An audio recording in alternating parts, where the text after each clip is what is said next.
Hallelujah. Hallelujah. Hallelujah. உரத்த சத்தமாய் சொல்லுவோம் ஹalleluya என்று. දෙවියන් වහන්සේ බලවත්සේ දේවල් කරනවා. தேவன் வல்லமையான காரியங்களை செய்கிறார். සමහර විට මෙතන අන්ධය ඔසුව වෙන්නේ නැති වෙන්න පුළුවන්. சில நேரத்தில் இந்த இடத்திலே வந்து குருடர்கள் குணமாகாமல் இருக்கலாம். හරි. කුරු ඇවිදින්න නැති වෙන්න පුළුවන්. முடவர்கள் எழும்பி நடக்காமல் கூட இருக்கலாம். නමුත් දෙවියන් වහන්සේ තාමත් ක්‍රියා කරනවා. ஆனாலும் தேவன் தொடர்ந்தும் செயல்பட்டு கொண்டே இருக்கிறார். ආමේන්. ஆமென். මේක හරි වැදගත්. இது மிகவும் முக்கியம். මොකද අපි දකින්න අවශ්‍යයි. ගොඩක් වෙලාවට මම අයියෝ මෙතන හාස්කම් වෙන්නේ නැහැ නේ. சில நேரத்துல நாங்க என்ன நினைக்கிறோம், இங்கன்னா அற்புதமே நடக்க மாட்டேங்குது. අපි දන්නවට වඩා හාස්කම් මෙතන වෙනවා. ஆமென். நாங்கள் பார்ப்பதை விட அதிசயங்கள் அற்புதங்கள் நடந்து கொண்டிருக்கிறது. හරි. දෙවියන් වහන්සේට ස්තුති වේවා. தேவனுக்கு ஸ்தோத்திரம் உண்டாவதாக. හරිද? දැන් මේ උදෑසන இந்த காலை வேளையும் අපි බැලුවා. நாங்கள் கடந்த வாரத்திலே பார்த்தோம். නේද? අපි ඊයේසුමානේ බැලුවා. கடந்த வாரத்திலே நாங்கள் பார்த்தோம். අපි සාමාන්‍ය දේවල් කරන්නට අවශ්‍යයි කියලා. අපි බැලුවා யோவான் 11 වෙනි පරිච්ඡේදයේ யோவான் எழுதின சுவிசேஷ புத்தகம் 11வது அதிகாரத்திலே சாதாரணமான காரியத்தை செய்ய வேண்டும் என்பதை குறித்து கற்றுக்கொண்டோம். අපිට පෙනුණා நாங்கள் பார்த்தோம் දෙවියන් වහන්සේගේ ක්‍රියාව. தேவனுடைய செயலை, දෙවියන් වහන්සේගේ ක්‍රියාව කොච්චර බලවත්ද කියලා. தேவனுடைய செயல் எவ்வளவு உன்னதமான வல்லமையானதா இருக்கிறது என்று. දැන් අද දවසේ இந்த நாளிலும் අපි දේව රාජ්‍ය නැවත මොකද සොයා ගැනීමද කොහොමද කියන්නේ රීඩිස්කවර්.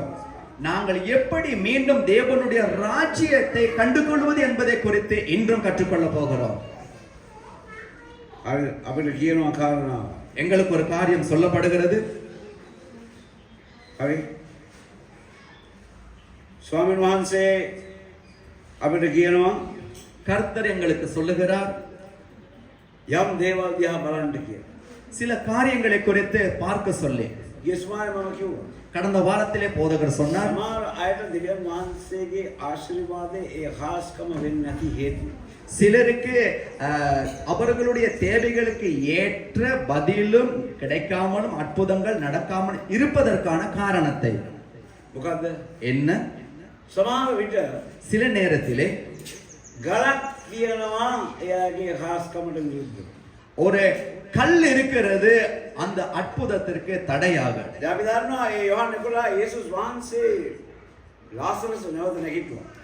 யோவான் 11வது அதிகாரத்திலே பார்க்கிறோம், இயேசு கிறிஸ்துவானவர் லாசருவை மரித்தோரிலிருந்து உயிர்ப்பிக்கப்படுவதை.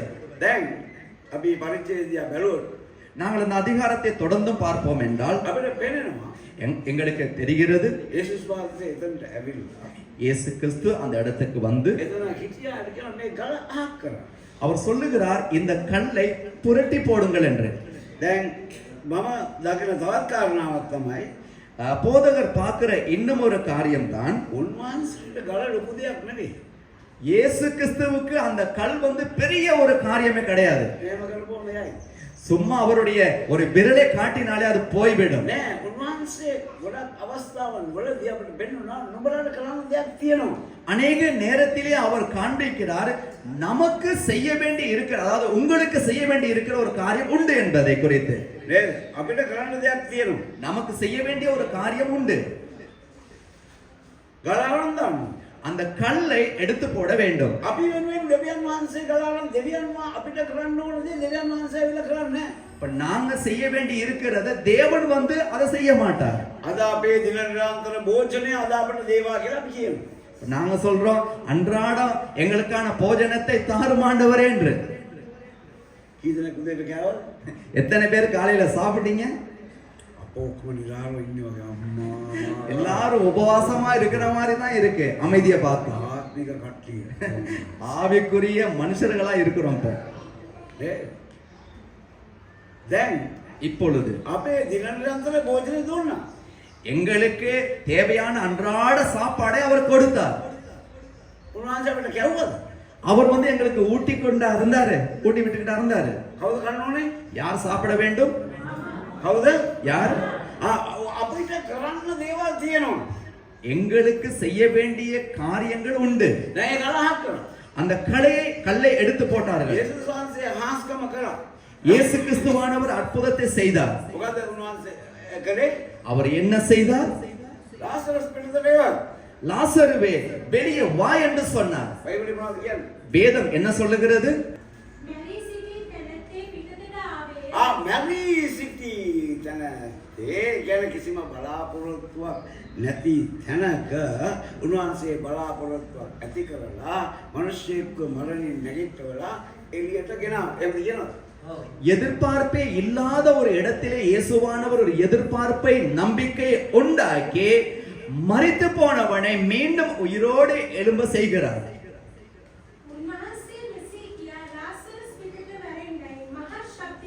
අයිය එක රාසක කණාය නැති නිසා.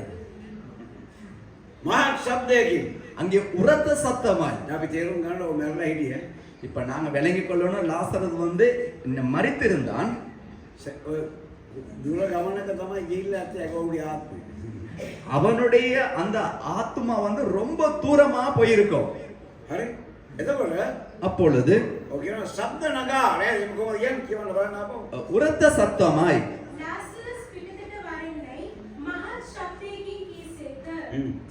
මැරී සිටි තැනැත්තේ පිටතට ආවේය. ඔහුගේ අත්පා වස්ත්‍ර වලින් බැඳ මුහුණද රෙදි කඩකින් ඔතා තිබුණේය. ඔව්. මොහු මුදායන්ට හැරපල්ලාය යේසුස් වහන්සේ ඔහුට කීසේ. දැන් තව ප්‍රශ්නයක් තියෙනවා. இன்னும் ஒரு பிரச்சனை இருக்கிறது. සමහරවල් හාස්කම ලැබිලා තියෙන්නේ. சிலருக்கு அற்புதம் நடந்திருக்கிறது. නරුණු දැන දැන් නැගිටලා තියෙන්නේ. இறந்து போன இடத்துல இருந்து உயிரோடு எழும்பி இருக்கிறாங்க. නමුත් ஆனாலும் තවත් බැඳීම් තියෙනවා. இன்னும் சில கட்டுக்கள் இருக்கிறது. ගල් වගේ නෙවෙයි පොඩක් රෙදිම. அது வந்து கல்லு மாதிரி இல்ல, சில துணி கட்டுக்கள். සමහරවල් තාම බැඳිලා ඉන්නේ. சிலர் இன்னமும் அந்த மாதிரி கட்டி தான் இருக்காங்க. ගැලවීම ලබලා ඉන්නේ. ரட்சிக்கப்பட்டு தான் இருக்காங்க. නමුත් ஆனாலும் අර එන්න බෑ. ஆனாலும் வெளியே நடக்க முடியல. ஏன்? ඒගොල්ලෝ අවංක නැහැ. அவங்க உண்மை இல்லை. එතන කියන මොකද්ද? அங்கே சொல்லப்படுகிறது என்ன? මම දැක්කේ.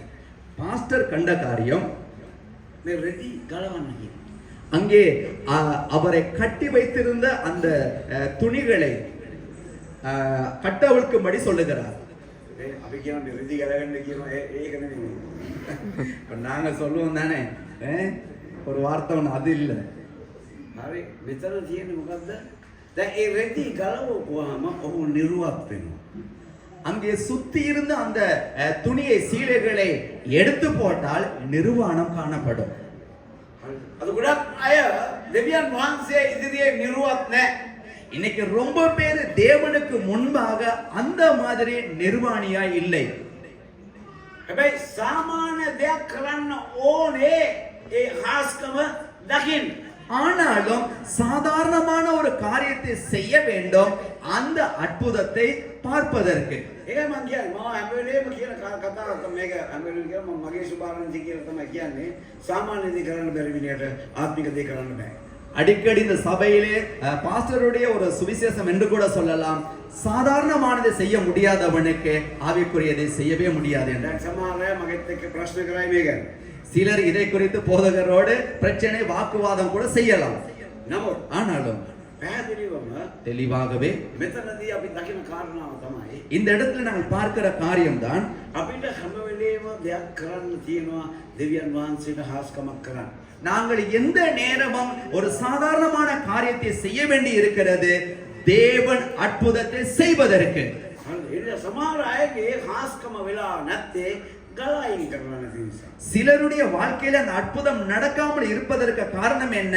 அவர்களுக்கு மேலாக இருக்கிற கல் புரட்டப்படாமல் இருக்கிறபடியால். සමහර අයගේ හාස්කම වෙලා තියෙනවා. சிலருடைய வாழ்க்கையில் அற்புதங்கள் நடந்திருக்கிறது. ජීවනයේ තිබුණ තැන දැන් ජීවනේ නැති වුණ තැන දැන් ජීවනේ ඇති වෙලා තියෙනවා. ஆமென். ஜீவன் இல்லாத இடத்திலே ஜீவன் உண்டாய் இருக்கிறது. හරිද? නමුත් ஆனாலும் තාම බැඳීම් තියෙනවා. ஆனால் தொடர்ந்தும் அங்கே கட்டுக்கள் இருக்கிறது. දෙවියන් කියන්නේ ඒව ගැලවෙන්නේ. தேவன் சொல்லுகிறார் அவைகளை கட்டவிழ்க்க சொல்லி. තම අවංක වෙන්න ඕනේ කාට හරි ගලවන්න දෙන්න ඕනේ. இப்ப நீங்க யாருக்கு சரி உண்மையா இருக்கணும் அந்த கட்டுக்களை அவிழ்க்கிறதுக்கு. அது ගොඩක් අය කැමති නෑ නිරුවත් වෙන්න. ඇයි? අර මොනවාරි අර ගඳ ගන්න මරණ රෙදි තියාගෙන ඉන්න කැමති. இப்ப சிலர் வந்து உண்மையா அந்த மாதிரி நிர்வாணியா இருக்கிறதுக்கு விருப்பம் இல்லையே, அதை திறந்தா நாத்து அடிக்கும், அந்த துணியை கலட்டுனா நிர்வாணம் தெரியும்னு சொல்லி ஒரு அச்சம் இருக்கும். அது ඒගොල්ලෝ අවංක වෙන්න කැමති නෑ. அவங்க இந்த மாதிரி உண்மையா இருக்கிறதுக்கு விருப்பம் இல்லை. ජනවාසිකේ කරුණාව නිසා, தேவனுடைய கிருபையினாலே, සමහර මිනිස්සුගේ යාඥාව නිසා சிலருடைய ஜெபத்தினாலே ඒ කල් අයින් කරනවා. அந்த கல் புரட்டப்படுகிறது. කල් අයින් වෙනවා. அந்த கல் புரட்டப்படுகிறது. මීරියම් කියව මට ප්‍රශ්න ගොඩක් තිබුණා. මේ යාඥාව නිසා මේ ප්‍රශ්න ඔක්කොමයි. ඒකම තමයි. இப்ப சகோதரி மீரியம் சொன்னாங்க நிறைய பிரச்சனைகள் வந்துச்சு, ஜெபத்தினாலே பதில் கிடைச்சது என்று. அது அப்படிதான். අපි තේරුම් ගන්න ඕනේ මේ කාරණා. ஆகவே இந்த காரியத்தை நாங்கள் புரிந்து கொள்ள வேண்டும். අපිට දෙයක් කරන්න තියෙනවා නිතරම හාස්කම ලබන්න.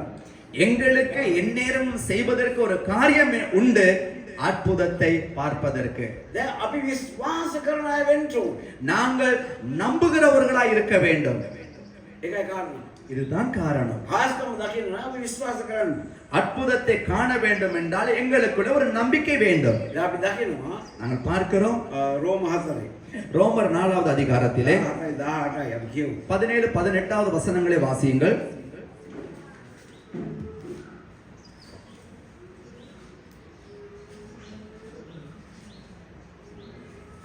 அநேக ஜாதிகளுக்கு உன்னை தகப்பனாக ஏற்படுத்தினேன் என்று எழுதியிருக்கிறபடி அவன் தான் விசுவாசித்தவருமாய் மரித்தோரை உயிர்ப்பித்து இல்லாதவைகளை இருக்கிறவைகளைப் போல் அழைக்கிறவருமாய் இருக்கிற தேவனுக்கு முன்பாக நம் எல்லாருக்கும் தகப்பனானான்.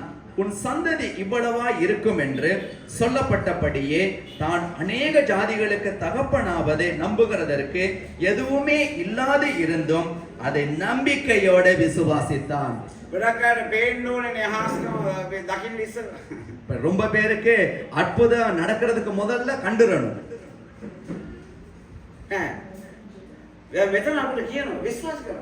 இந்த இடத்துல சொல்லப்படுகிறது நம்பு. அற்புதம் நடக்க வேண்டும் என்றால் இதை நம்ப வேண்டும்.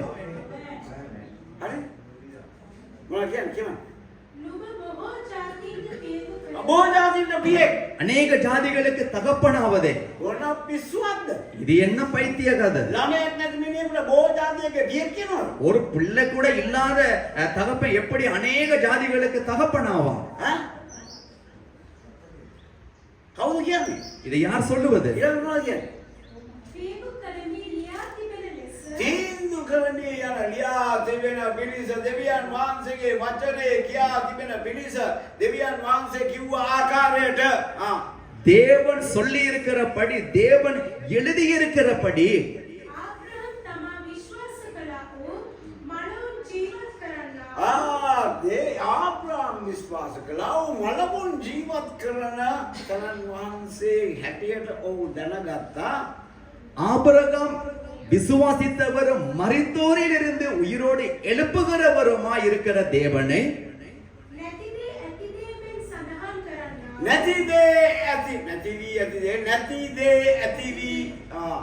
இல்லாதவைகளை இருப்பது போல கண்டவருமாய்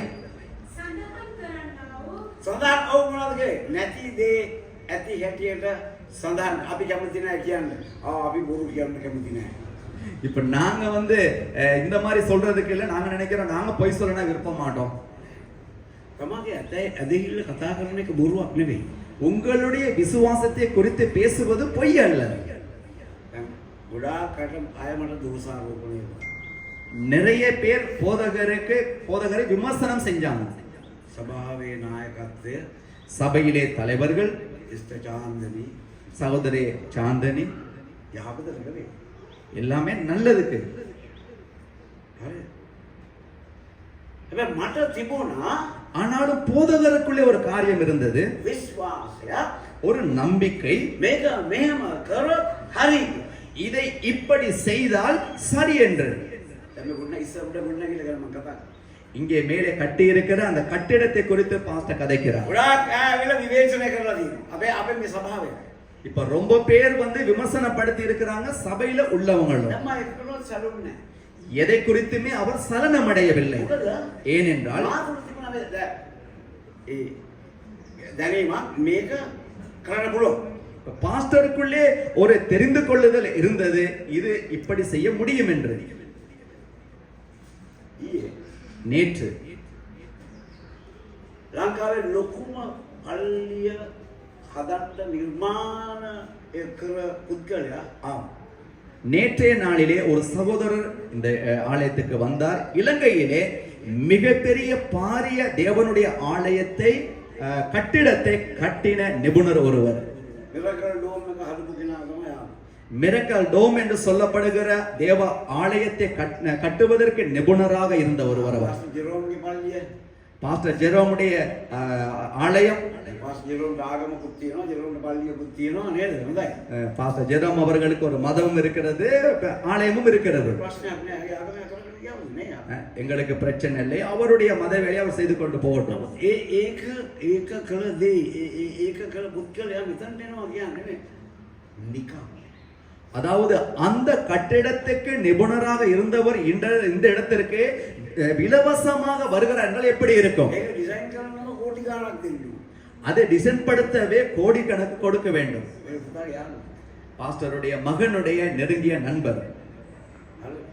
ඔය ඇවිල්ලා බලලා කිව්වා.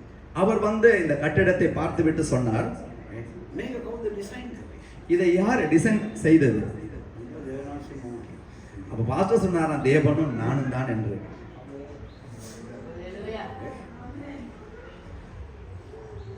දේවනාංශ වර්ධින්නේ නැහැ කවදාවත්. தேவனுக்கு ஒரு நாளும் நிலையாகாது. දේවනාංශගේ ආත්මයට මාව විශ්වාස කරාට போதகரை சந்தேகப்பட்டாலும் මම දේවනාංශ විශ්වාස කරනවා. தேவன் சந்தேகப்படவில்லை. ඔව් ඒකවල අතන බලලා ඉවරලා කිව්වා මම මෙන්න මේමයි මම මේක කරලා තියෙන්නේ. இப்போ அதை காட்டி பேசும் பொழுது பாஸ்டர் சொன்னாராம், இதை இப்படித்தான் நான் செய்திருக்கிறேன். ඔව් ඒකල බැලුවා මේ දැන් කොච්චර කාලද වැඩ නවත්තලා. இந்த வேலையை நீங்க நிறுத்தி எவ்வளவு காலம் ஆகுனது என்று கேட்டார். බැලුවා පිටිය සමහර වෙලාව ඇදාරෝම තිබ්බ ටිකක් ඒ වුණාට ඕක්කියු දේ තමයි මේකේ දැන් මේ ගොඩ නැගිල්ල මේ වෙනකොට වැරද්දක් තියෙනවා නම් මේකේ පිටිවිලි. இப்ப அவர் சொன்ன ஒரு காரியம் தான் என்னவென்றால், இந்த கட்டிடத்தை கட்டினதிலே பிழை இருக்கும் என்றால் எங்கேயாவது ஒரு வெடிப்பு ஏற்பட்டிருக்கும், அப்படி இது இல்லை என்று. ඒවල් බැලලා කරනවා මේක ප්‍රශ්නයක් නෑ. இது எந்த ஒரு பிரச்சனையும் இல்லை. දැන් මේ කරලා තියෙන විදිහට ඒක කරන්න පුළුවන්. இதை செஞ்சிருக்கிற முறைப்படி செய்ய முடியும் என்று சொன்னார். ඒකේ බර උහුලයි. அந்த பாரத்தை அதனால் தாங்கிக் கொள்ள முடியும் என்று. මොකද අර අඩි දැන් මේ අඩි දෙකෙන් දෙකට වගේ තියෙනවනේ වටි නේද? ඒකට හරහාට අපි பீம் එකක් දාලා තියෙනවා. அதாவது இப்ப 2 அடிக்கு இடையில ஒரு பீம் ஒன்று நாங்க போட்டு இருக்கிறோம். பீம் එක උඩ තමයි මේ පිටිය යන්නේ. அந்த பீமுக்கு மேலே தான் இந்த சுவர் கட்டப்பட்டிருக்கிறது. ප්‍රශ්නයක් නෑ. ஆகவே ஒரு பிரச்சனை இல்லை. ඒක ඔය මට ඔළුවේ තියෙන ඔක්කොම ඕගෙන් අහගෙන අද අහගත්ත ඔක්කොම. இப்ப பாஸ்டருடைய சிந்தனையிலே கேட்க வேண்டி இருந்த எல்லா கேள்வியும் சபையை குறித்து அவர் கேட்டுக்கொண்டார். ආ මේ පල්ලෙහා තව පොඩි මේකක් හදන්න කියලා බලාපොරොත්තු වෙනවා. சபைக்கு முன்பாக ஒரு சிறிய காரியத்தை கட்டிடத்தை கட்ட பாஸ்டர் எதிர்பார்க்கிறார். ඔවුන්ට මම කතා කරලා දැන් මේක කොහොමද කරන්න මම ගහ කපන්න වෙන්නේ නෑ නෑ ගහ කපන්න. அப்ப அவர் கேட்டாரா, இந்த மரத்தை வெட்டணும் தானே அப்படி சொன்னா, அவர் சொன்னாரா வெட்ட தேவையில்லை, ගහ කපන්න නැතුව වැඩ කරන්න පුළුවන්. மரத்தை வெட்டாம செய்ய முடியும் என்று சொன்னாராம். හරි. පුළුවන්. செய்ய முடியும் என்றார். ප්‍රශ්නයක් වෙන්නේ. ஒரு பிரச்சனையும் வராது. අපි ගොඩක් කරන්නේ අපි එක එක දේවල් හිතනවා මෙහෙමයි අවුරුද්දයි මේක පුරවලා තියෙන්නේ මේක ඔය පුරවපු පස්ස විතරනේ පුරවපු පස්ස නරවන්නේ ෆවුන්ඩේෂන් එක යට හරියට. இப்ப அவர் சொன்ன ஒரு காரியம் தான், இன்னைக்கு ஒரு கட்டிடத்தை கட்ட வேண்டும் என்றால் அத்திவாரம் மிகவும் ஆழமாக சரியாக உறுதியா இருக்க வேண்டும் මේ என்று. විදිහට තමයි මේක මම කරන්න යන්නේ කිව්වා. ඒක කිසි ප්‍රශ්නයක් නෑ. ඔයා හරි. இப்போ பாஸ்டர் சொன்னாரா, நான் இந்த மாதிரி தான் இந்த இடத்துல கட்டடத்தை கட்ட போறேன்னு சொன்னோம். அவர் சொன்னாரா, நீங்க சரி வேலை செய்யலாம் என்று. මම වාස්තු විද්‍යාව ඉගෙන ගත්තද නෑ. கட்டிட கலையை பாஸ்டர் கற்றுக்கொண்டாரா? இல்லை. දෙවියන් වහන්සේගේ බලය සීමා කරන්න බෑ. தேவனுடைய வல்லமையை மட்டுப்படுத்த முடியாது. இதை நன்றாக நினைவில் வைத்துக் கொள்ளுங்கள். නැති තැන දෙයක් ඇති කරන්න පුළුවන් බලයක් අප තුල තියෙනවා. ஆமென். இல்லாத இடத்திலே ஒன்றை உருவாக்கக்கூடிய வல்லமை தேவன் நமக்குள்ளே வைத்திருக்கிறார். ඒක කරන්න සමාධි වෙනවා. நமக்குள்ளே வைத்திருக்கிறார். ஆமென். මේක හරි වැදගත්. இது ரொம்ப முக்கியம். මේක තේරුම් ගන්න එක වැදගත්. இதை அறிந்து கொள்வது, தெரிந்து கொள்வது ரொம்ப முக்கியம். දැන් අපි දන්නවා எங்களுக்கு தெரியும், දෙන්නම දැනගෙන හිටියා ශරීරේ මැරලා කියලා. ரெண்டு பேர் தெரிஞ்சு கொண்டிருந்தாங்க அந்த சரீரம் செத்து தான் இருக்கு என்று. හරි. නමුත් දෙවියන් වහන්සේ කියනවා ஆனாலும் தேவன் சொல்லுகிறார் අපේ දරුවෙක් ලැබෙන්නේ. உனக்கு ஒரு மகன் கிடைக்க போகிறான் என்று. දැන් සමහර විට ඉතින් වටවිට මිනිස්සු hina වෙන්නේ නැති. சில நேரத்தில் அயலவர்களும் இதை பார்த்து சிரிச்சிருக்கலாம். දැන් ආබ්‍රහම් කියන්නේ ජාතියේ පියා. ஆபிரகாம் என்று சொல்லுகிற மனிதர் ஜாதிகளின் தகப்பனாய் இருக்கிற ஒருவர். එතකොට සාරායි කියලා කියන්නේ ஆகவே சாராள் என்று சொல்லப்படும் போது what is princess in single குமாரிகா குமாரியா குமாரியா சாராள் வந்து ஒரு இளவரசி. හරි ඒක බලන්න நினைத்து பாருங்கள். සාරායි මේ ආබ්‍රහම් බලේ ඉන්න ආබ්‍රහම්ගේ ජාතියේ පියා. இப்ப ஆபிரகாம் ரொம்ப தூரத்துல இருக்கக்குள்ள இப்ப சாராள் இளவரசி என்ன சொல்றாங்க, நீங்க ஜாதிகளின் தகப்பன் என்று கூப்பிடுறாங்க. ගෙදර කතා කරනනේ සිවරංජනේ ඒ වගේ කතා කරනවා. வீட்டுல கூப்பிடுறோம் தானே, அந்த மாதிரி கூப்பிட்டு பேசுறாங்க. ජාතියේ පියා ஜாதிகளின் தகப்பனே උඩනේ එන්නකෝ கொஞ்சம் இங்க கிட்ட வாங்களே. ඉතල යන ඇයි කුමාරිය அப்ப அவருக்கு சொல்றாரா, ஏன் இளவரசியே? මේ වගේ හිතන්නවද මිනිස්සුන්ට ඔළුවක් නැහැ. ඒක තමයි තියෙන ප්‍රශ්නේ. இப்ப இந்த மாதிரி என்ன கிறிஸ்டியானி காரன்ට ඔළුවක් නැහැ. ඒකයි ප්‍රශ්නේ. இப்ப இந்த மாதிரி நினைக்கிறதுக்கு இன்னைக்கு இருக்கிற கிறிஸ்தவர்களுக்கு மூளையே இல்லை. ඒකයි යේසුස් වහන්සේ කියන්නේ පසුතැවිලි වෙලා කියලා. ஆகவே தான் இயேசு சொல்லுகிறார் மனம் திரும்புங்கள் என்று. ඒකයි ප්‍රශ්නේ. இதுதான் இன்னைக்கு இருக்கிற பிரச்சனை. හිතන විදිය වෙනස් කරගන්න. நாங்கள் நினைக்கிற விதத்தை மாற்றிக்கொள்ள வேண்டும். ඒවා කියනවා. அவர் சொல்லுகிறார். වටේ ඉන්න මිනිස්සු මොනවද කියන්නේ? அயலவர்கள் பார்த்து என்ன சொல்றாங்க, அவங்களுக்கு சரியான ஒரு பைத்தியம் இருக்கு, ஒரு புள்ள கூட இல்ல, அதனால மூளையெல்லாம் கெட்டு போச்சு போல. சில நேரத்திலே நாங்க செய்யற வேலைகளை பார்த்து இவங்களுக்கும் மூளை கெட்டு போச்சுன்னு சொல்லி நினைக்கலாம். பாஸ்டரை குறித்து அப்படியே நினைச்சிருக்கலாம். பாஸ்டருக்கும் வயசு போயிடுச்சு, அவரோட மூளையும் இப்ப கொஞ்சம் பலவீனம் அப்படின்னு நினைச்சிருக்கலாம். அப்படி இல்லை. ஆமென். சரீரத்துக்கு வயசு போனாலும் ஆவி அங்கே உயிரோடு எழும்பிதான் இருக்கிறது. அப்படி நடந்திருக்கிற வேளையிலே என்ன நடக்கிறது? அயலவர்கள் இவங்களை பார்த்து இந்த மாதிரி பேசும்போது என்ன நடக்கிறது? விசுவாசத்துக்கு உதவி செய்வாங்களா? நீங்கள் செய்கிற காரியத்துக்கு நீங்கள் எடுக்கிற அந்த அடிக்கு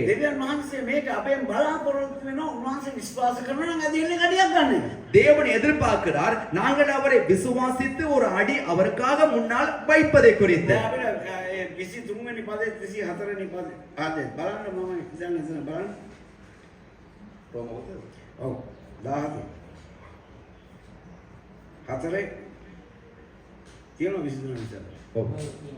அது அவனுக்கு நீதியாக எண்ணப்பட்டது என்பது அவனுக்காக மாத்திரமல்ல, நமக்காகவும் எழுதப்பட்டிருக்கிறது.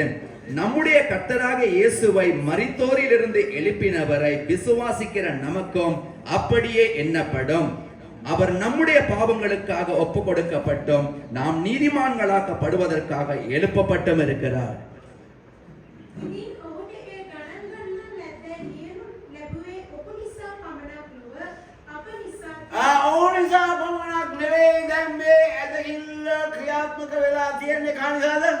அன்று நடந்த ஆபிரகாமுக்காக மாத்திரம் அல்ல, இந்த விசுவாசத்தினாலே இது யாருக்கெல்லாம் இப்போது நடந்திருக்கிறது?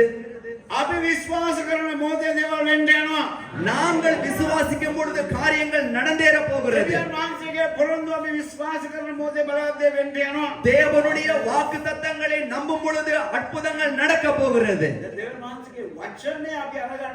தேவனுடைய வார்த்தை நாங்கள் எடுத்துக்கொள்ள வேண்டும்.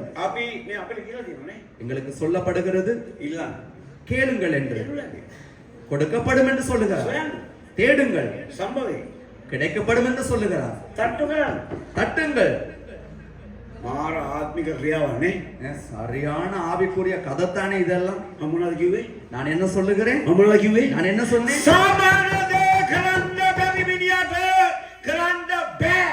சாதாரணமான காரியத்தை செய்ய முடியாதவனுக்கு எதுவுமே முடியாது. තට්ටු කරන්නේ නෑ, සොයන්නේ නෑ, ඔක්කොම මට දීපන්.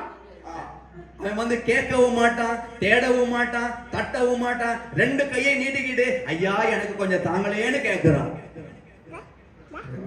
මතක් වෙනවා කොහොමද කියන්නේ කියලා මම කල්පනා. இன்னொரு காரியம் பாஸ்டருக்கு நினைவு வருதான், எப்படி சொல்றதுதான் யோசிக்கிறார். දැන් ආබ්‍රහම්ට කිව්වා අපිට දරුවෙක් ලැබෙනවා කියලා. ஆபிரகாமுக்கு சொன்னார் ஒரு குல பிள்ளையை தருவேன் என்று. ඔය අද ඉල්ලෙන් නිකන් හිටියද?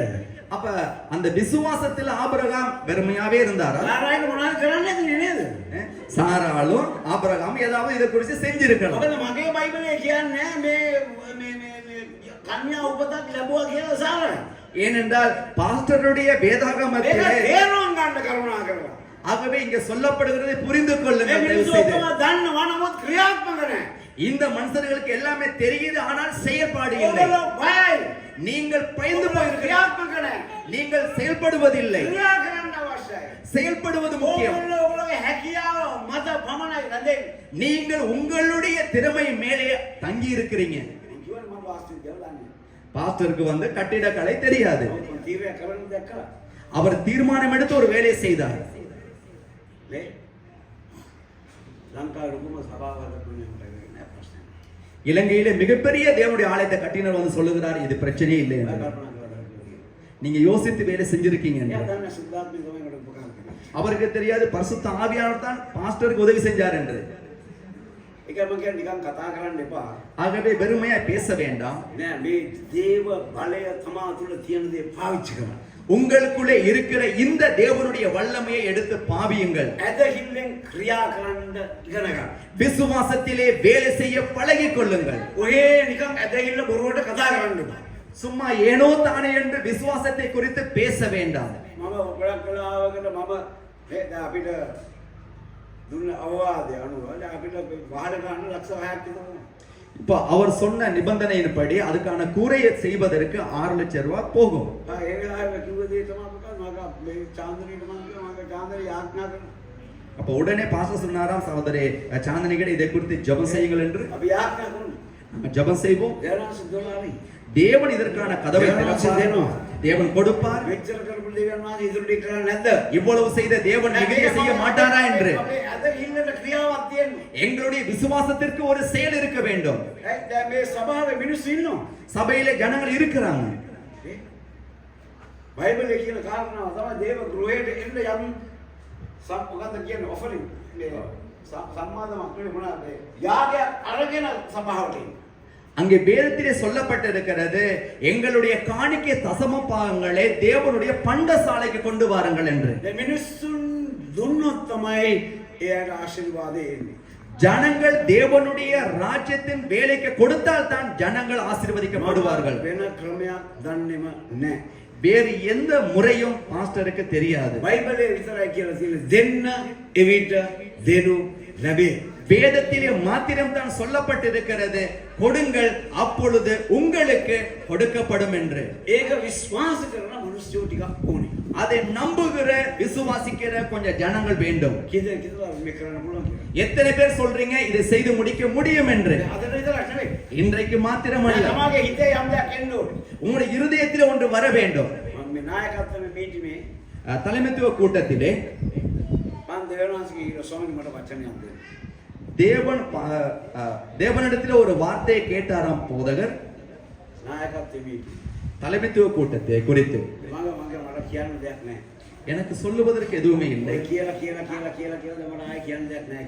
நானும் சொல்லி இப்ப சொல்றதுக்கு எதுவுமே இல்லை ஆண்டவரே என்று. දන්නවනේ. இப்ப எல்லாரும் தெரியும் தானே කොච්චර කියනවද කියලා. எவ்வளவு சொல்றாருன்னு. ඒ මම දෙවනාස් ස්වාමීන් මට එක වචනයක් දෙන්න. அப்ப பாஸ்டர் தேவனிடத்துல கேட்டாராம், ஆண்டவரே எனக்கு ஒரு வார்த்தை மட்டும் தாங்க. ඒ දෙවනාස් වචනයක් දුන්නා. தேவன் ஒரு வார்த்தை கொடுத்தார். මම හිතන්නේ மத்தேயு 6:21. ආයේ 21. மத்தேயு எழுதின சுவிசேஷ புத்தகம் 6வது அதிகாரம் 21வது வசனம். அந்த வார்த்தையில் சொல்லப்படுகிறது, නුඹේ සිත එතැන්ම වන්නේය. දැන් ගොඩක් වෙලාවකට அநேக நேரத்திலே දේව රාජ්‍ය තමාගේ වස්තුව වෙන්නේ නැත්නම් එතන තමාගේ හිත නැහැ. தேவனுடைய ராஜ்யம் உங்களது பொக்கிஷமாய் சொத்தா இல்லாமல் இருந்தால் அங்கே உங்களுடைய இருதயமும் இருக்கவே இருக்காது. ඒක මේ ගුණනගිල අසල කෙනෙක් කිව්වා මේ ආත්මික කෙනෙක් කිව්වා මේ මම යාඥා කරනවා. இப்போ இந்த ஆலயத்தை கட்ட ஆரம்பிக்கும் பொழுது ஒரு ஆவிக்குரிய மனிதர் சொன்னாராம், இதற்காக வேண்டி நான் ஜெபிக்கிறேன். பாஸ்டர் சொன்னாராம், எனவே வேணாம். யாரு வந்து ஜெபிக்கிறேன்னு சொன்னா வேணான்னு சொல்லுவாங்க. இப்ப அவர் கேட்டாரு, ஏன் வேணான்னு சொல்றீங்க? பாஸ்டர் சொன்னாரா, உங்களுடைய சொத்து அங்க இல்லையே, நீங்க வந்து 50,000 ரூபாயோ லட்சக்கணக்கோ கொடுக்கலையே, நீங்க கொடுத்திருந்தா உங்களுக்கு காலை எழும்பினோடே நினைவு வரும், பாஸ்டருக்காக ஆலயத்துக்காக ஜெபிக்கணும்னு சொல்லி. நான் சொன்னது உங்களுக்கு புரியவே இல்லை. நிறைய பேருக்கு இது புரியவே இல்லை. ஏன் எவ்வளவு பணத்தை நாங்க போட்டிருக்கேன், நான் இவ்வளவு அங்க கொடுத்திருக்கேனே, அப்ப இருதயம் எங்க இருக்கும்? எங்க இருக்கும்? கொடுத்த இடத்துல இருக்கும். நிறைய பேருக்கு இந்த சபையை குறித்து எந்த ஒரு விளக்கமுமே இல்லை.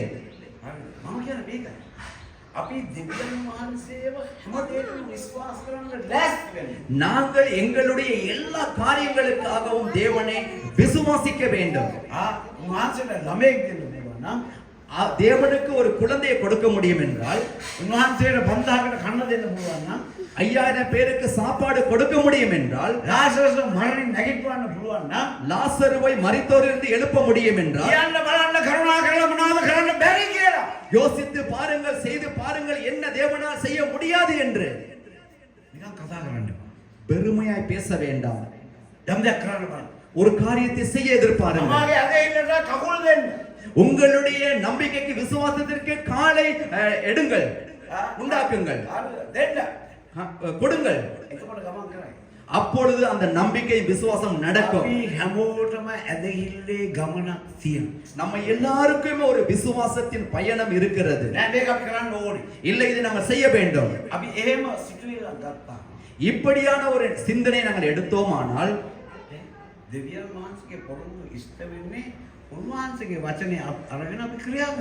தேவனுடைய சித்தம் நடக்கும். அவருடைய வார்த்தை எடுத்து நாங்கள் செயல்படும் பொழுது தேவன் எதிர்பார்க்கிறார், அவ்வளவுதான். உங்களிடத்திலும் எதிர்பார்க்கிறார். அவரை விசுவாசித்து, அவருடைய வார்த்தை விசுவாசித்து செயல்படவே. அப்படி செய்யும் பொழுது 2 பேர் வந்து சாட்சி சொன்ன. ஏன் சாட்சி சொன்னோம்?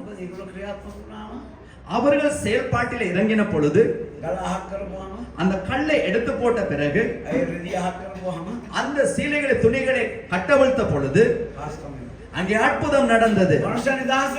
மனுஷர்கள் விடுதலையானார்கள். ஆமென். மரித்தவனும் விடுதலை பெறுவான். ஆமென்.